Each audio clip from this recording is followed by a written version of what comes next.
Pessoal. Boa noite, muita paz para todos e para todas. Hoje nós vamos ver o quarto e último item desse capítulo 1 do livro Vida, Desafios e Soluções, com o tema Obsessões. Nesse item, Joana de Ângeles vai trabalhar a temática de uma forma bem sintética, né? Bem breve, porque inclusive ela trata da questão em outras obras de sua autoria.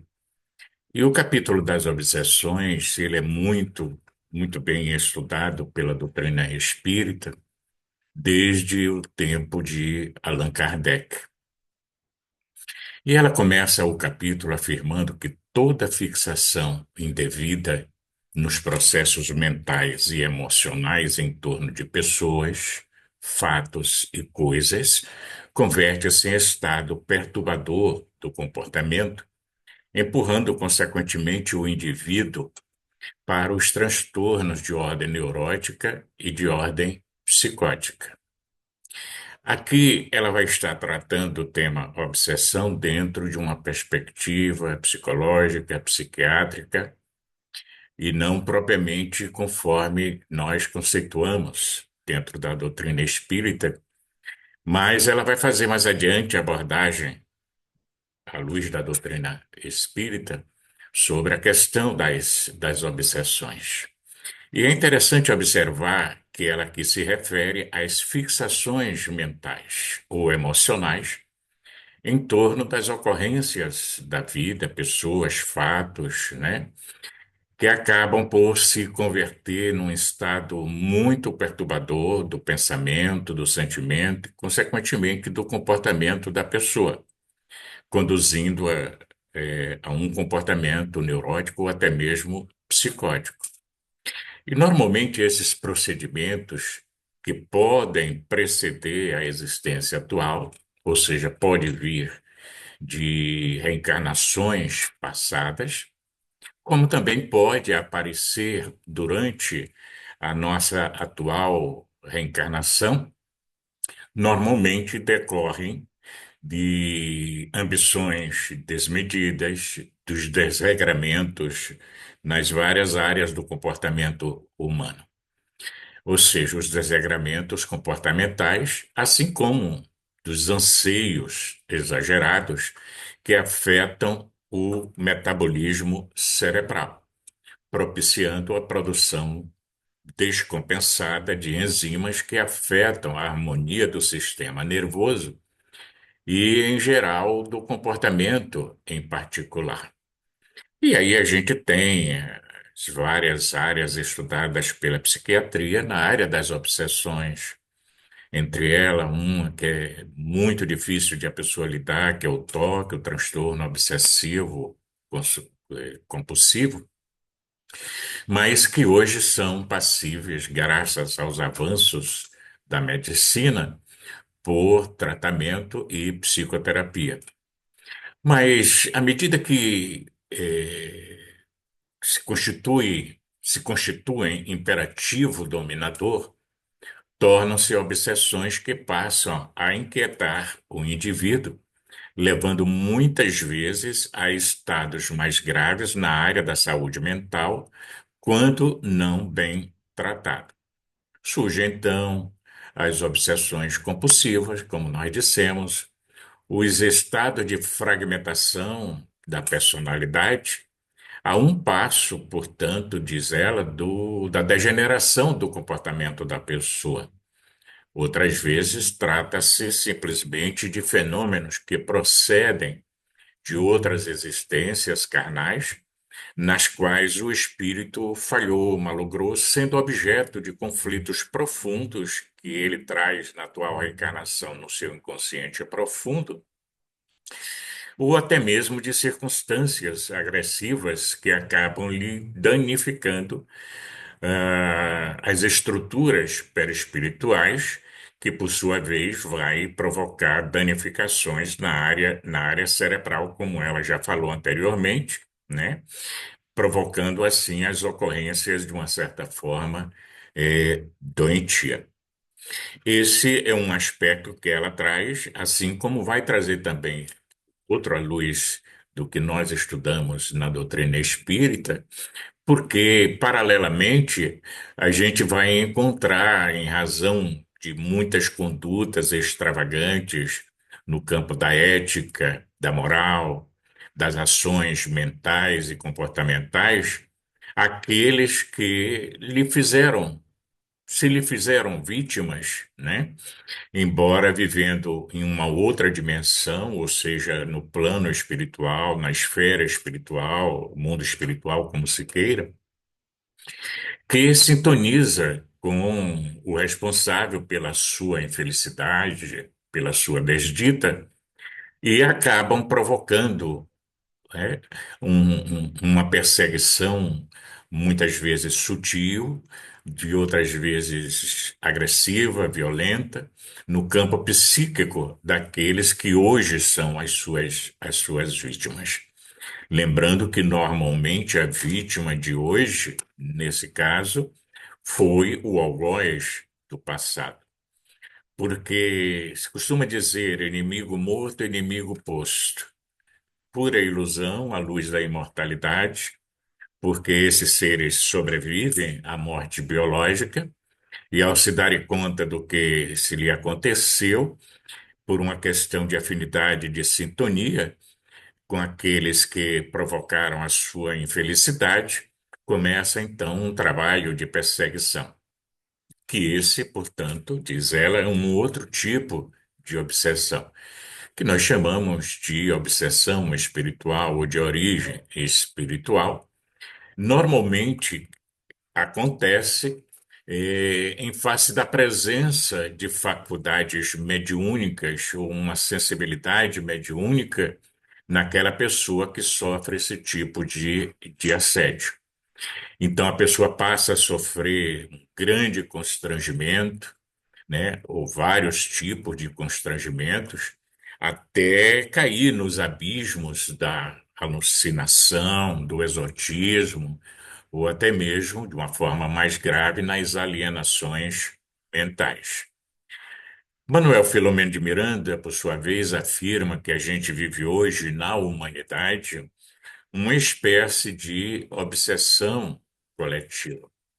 E quando a gente estuda essa temática da obsessão ou das obsessões, a gente pode enumerar vários fatores que predispõem a esse tipo de assédio espiritual negativo. Isso porque Allan Kardec, já tratando da questão em O Livro dos Médios, chega ao ponto de afirmar que as imperfeições morais que dão aso, dão abertura à ação dos espíritos obsessores. E quero aqui parafrasear Kardec quando ele diz que todos nós somos mais ou menos médios, assim como nós todos, parafraseando, portanto, poderíamos dizer que todos nós somos mais ou menos obsidiados. Isso porque, com exceções à regra, é lógico, nós não conseguimos ainda nos manter num padrão vibratório que impeça esses assédios espirituais. Daí porque nós temos compromissos vindo das reencarnações passadas ou desta mesma, que provoca esse tipo de perseguição. E entre esses fatores predisponentes, entre outros, a gente pode enumerar aqui a alcofolia, a maledicência, o ciúme exagerado, o medo também exagerado, o próprio egoísmo, a ambição. E normalmente o pessoal coloca que existe os quatro P's, né? Que é a posse, a busca da posse, do prestígio, do poder e do prazer. Então a gente vive hoje na humanidade essa busca constante, né, desses fatores predisponentes, assim como outros de caráter, vamos dizer assim, mais graves, que são os crimes que foram perpetrados nesta vida ou em outras vidas, A mediunidade, quando mal utilizada, mal canalizada, né? A fuga das responsabilidades familiares, sociais, que a pessoa às vezes desencadeia dentro da sua existência. E ela, Joana, vai afirmar, por sua vez, que ninguém foge da própria consciência. Lembrando Kardec que, quando pergunta aos espíritos onde estão gravadas as leis divinas, eles respondem que é na nossa consciência. E é essa consciência que é o campo de batalha onde se travam as lutas pertinentes a esse tipo de assédio, normalmente convidando o indivíduo a uma espécie de reabilitação ou dos enfrentamentos, da regularização de atitudes malsãs que desenvolveu em vidas passadas ou nesta vida mesmo.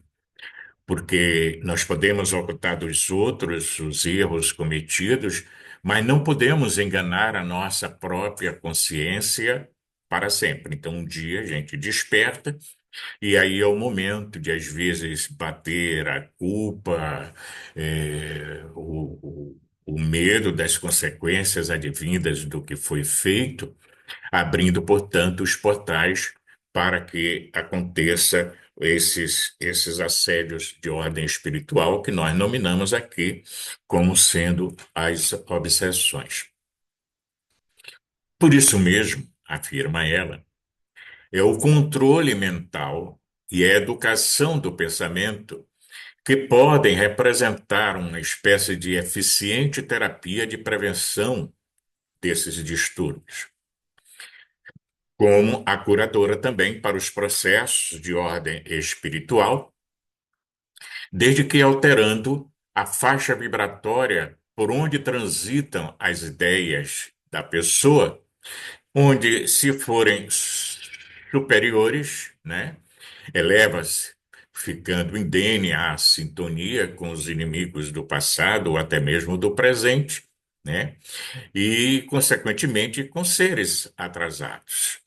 E, se negativas, passam então a frequentar os níveis onde se encontram e começa uma verdadeira luta, uma verdadeira digladiação, né, por predominâncias de energias e de forças. Então, é um verdadeiro litígio que se estabelece, vinculando-se, portanto, o atual ser encarnado a essas emissões que são deletérias, são malsãs e que terminam por afetar o psiquismo da pessoa, consequentemente afetando também o organismo físico e os complexos mentais onde a pessoa estagia, que são os responsáveis pelo conjunto produtor da própria saúde ou da doença.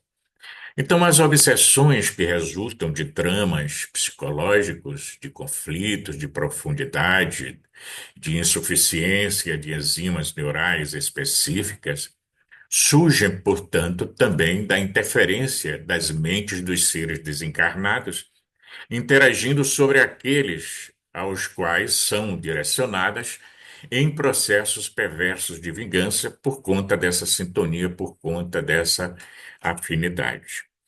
Quando também a gente estuda esse tema da obsessão, nós podemos relacionar algumas possíveis causas para isso. Entre essas causas, a gente cita aqui a vingança, né? A aquisição indigna de uma posse transitória, normalmente o amor desvirtuado pelo egoísmo também se transforma em causa de obsessão, o desejo de se fazer o mal, o medo quando foge à sua normalidade, porque, vamos dizer assim, nós temos um medo normal e um medo patológico, o orgulho da pessoa de ter um saber que ela não detém, né? A ambição, digamos assim, irrefreada, tá? O ódio, fanatismo, né, o ciúme, como eu disse anteriormente, de forma também exagerada, são causas possíveis do processo obsessivo. E aí, Joana vai pontuar para a gente que a saúde exige cuidados específicos que lhe podem e devem ser dispensados, a fim de manter-se inalterada ou, quando afetada, esforços especiais para reconquistá-la, sob a orientação especializada na área da saúde médica, e aqui principalmente da saúde mental, tanto quanto o direcionamento espiritual, a fim de realizar o mistério a que ele se propõe, que é auxiliar o espírito encarnado na sua viagem corporal, temporária, portanto, a caminho da plenitude, da felicidade, que pode ser antevista aqui mesmo na Terra. Porém, somente desfrutada depois da reencarnação, quando os implementos corporais sujeitos ao mecanismo degenerativo da própria matéria não mais se encontrem sobre os imperativos da lei de entropia e da fragilidade de que é constituído. Portanto, a gente vê que é uma doença, vamos dizer assim, grave, né? E há várias variações para o fenômeno da obsessão. Ela pode ser uma espécie de obsessão, vamos dizer assim, sutil, oculta, através de uma influência afetiva, através de uma influência no campo da nossa ideação, dos nossos pensamentos, assim como pode ser também de forma ostensiva, criando uma perturbação das faculdades mentais da pessoa, levando aos transtornos mais diversos estudados na psiquiatria, e onde se destaca o toque, como nós dissemos, né? A dissociação da personalidade, podendo, portanto, a pessoa, quando traz uma predisposição genética, o desenvolvimento de uma doença mais grave, como a esquizofrenia e as alienações mentais de uma forma em geral.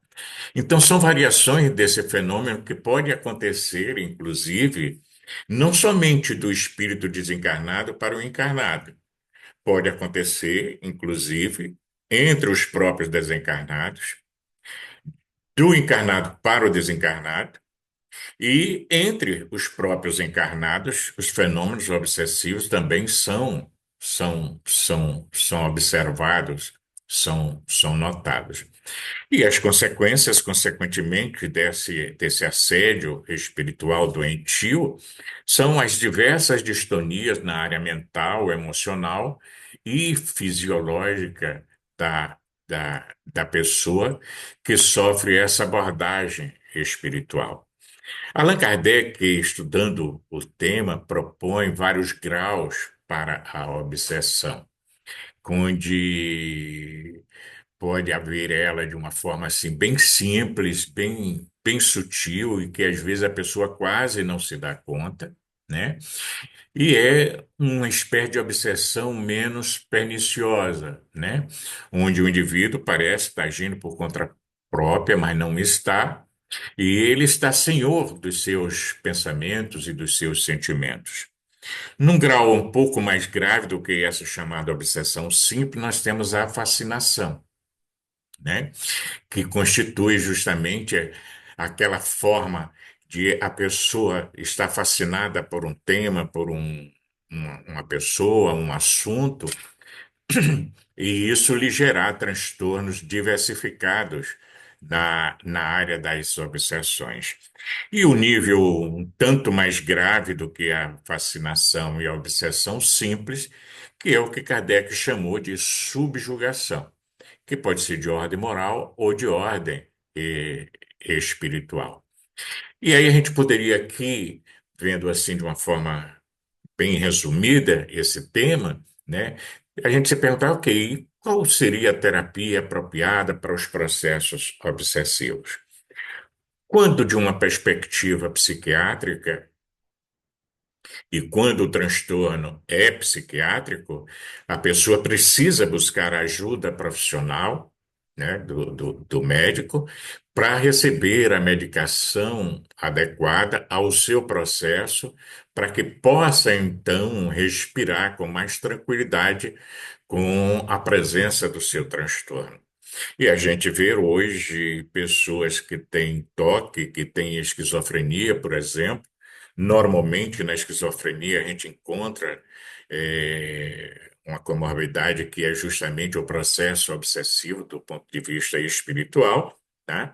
A pessoa tendo uma vida relativamente normal, graças às medicações de que faz uso para poder exercer um controle nessa área das neurocomunicações cerebrais, né? Na produção das enzimas que provocam esses transtornos.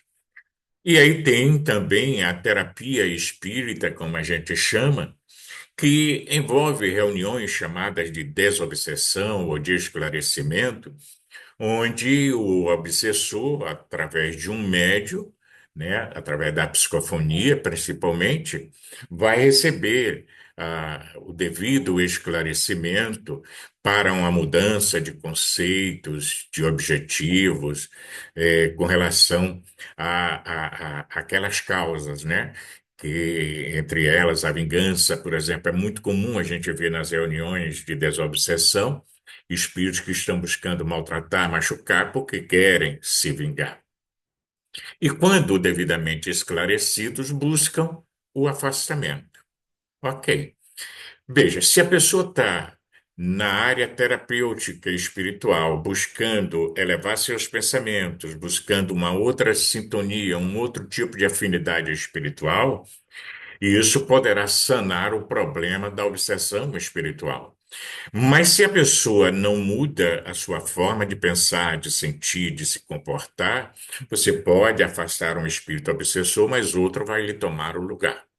Eu gosto de exemplificar isso assim: você tem uma ferida na mão, aí vem uma mosca e pousa. Você tange a mosca vai embora, mas a ferida continua aberta. Mas vem outra mosca e vai pousar nela. E você vai continuar afastando e outra vindo. Então, além do afastamento, vamos dizer, do obsessor, é preciso tratar a ferida, medicar, colocar um curativo e assim por diante, né? O tratamento espiritual, em hipótese alguma, né, dispensa o tratamento psicológico da pessoa, para a gente não incorrer no erro que basta tratar espiritualmente o problema. Isso porque às vezes a gente acha que não precisa de remédio, basta buscar a terapia no centro espírita que tudo vai ficar resolvido. Quando se trata de uma obsessão mais simples, pode até se dar essa cura completa da pessoa pela mudança comportamental. Então, é indispensável muitas vezes a terapia medicinal para recuperar as células do organismo físico, para que a pessoa, se possível, possa restabelecer o seu equilíbrio mental e ter uma vida completamente normal. Outra forma de se cuidar terapeuticamente, à luz da doutrina espírita, é a limpeza, vamos dizer assim, no senso comum, se fala no senso comum, daquela área afetada. Ou seja, da condensação de fluidos negativos no obsidiado, né? E aí a gente destaca que os centros espíritas, de uma forma em geral, têm uma terapia muito própria e muito eficaz para essas situações, através do passe, através da água fluidificada, através do próprio trabalho de desobsessão propriamente dita, né? Enquanto o indivíduo está buscando essa mudança de afinidade, de sintonia, nas palestras, ouvindo novos conceitos, novas propostas de vida mental e emocional, né? A prática da oração, da meditação, buscando inclusive entender que aquele perseguidor ou perseguidores espirituais é um irmão nosso que está ali numa luta ferrenha por busca de vingança ou de incomodar o indivíduo por outros motivos até mesmo. Significando isso dizer que o processo requer uma espécie, como a gente costuma dizer, de reforma íntima do obsediado, que sem essa reforma fica muito difícil a gente lograr êxito no processo, como o exemplo da mosca que eu dei. Se afasta uma, vem outra, afasta uma, vem outra, tá? Daí porque, quando Kardec propõe em O Livro dos Médiuns que as imperfeições morais do obsidiário constituem, consequentemente e frequentemente, um obstáculo à sua libertação. E somente a busca do autoconhecimento, do autodescobrimento, né, para uma mudança na forma de pensar, de sentir e de agir, poderá proporcionar essa cura, ou, a depender da gravidade do caso, uma recuperação da saúde da pessoa para ter uma vida relativamente normal. Então, entre esses quadros terapêuticos, além da reforma íntima que nós citamos, o exercício na prática do bem, a busca para o perdão do outro ou dos outros, do auto-perdão, o hábito da prece, são mecanismos importantes para poder se combater a influência dos maus, porque nós vamos mudando a nossa sintonia. Nós somos seres mentais e estamos produzindo pensamentos 24 horas por dia. Emitimos pensamentos e recebemos pensamentos. E a pergunta aí é: que tipo de pensamento eu ofereço, que tipo de pensamento eu absorvo? Então, a gente vê que nesse capítulo das obsessões, a cura ou a recuperação da pessoa obsidiada vai estar justamente nesse trabalho de autodescobrimento, de autotransformação, para que a pessoa possa alcançar a sua plenitude. Vamos ficar por aqui por hoje, lembrando que de hoje a 8 começamos o capítulo 2 que tem o título Significado do Ser Existencial. E aí nós vamos analisar os objetivos da vida humana, os conflitos pessoais, a presença dos mitos e a ilusão e a realidade da, da vida. Pensemos nisso e até de hoje a 8. Um abraço a todos.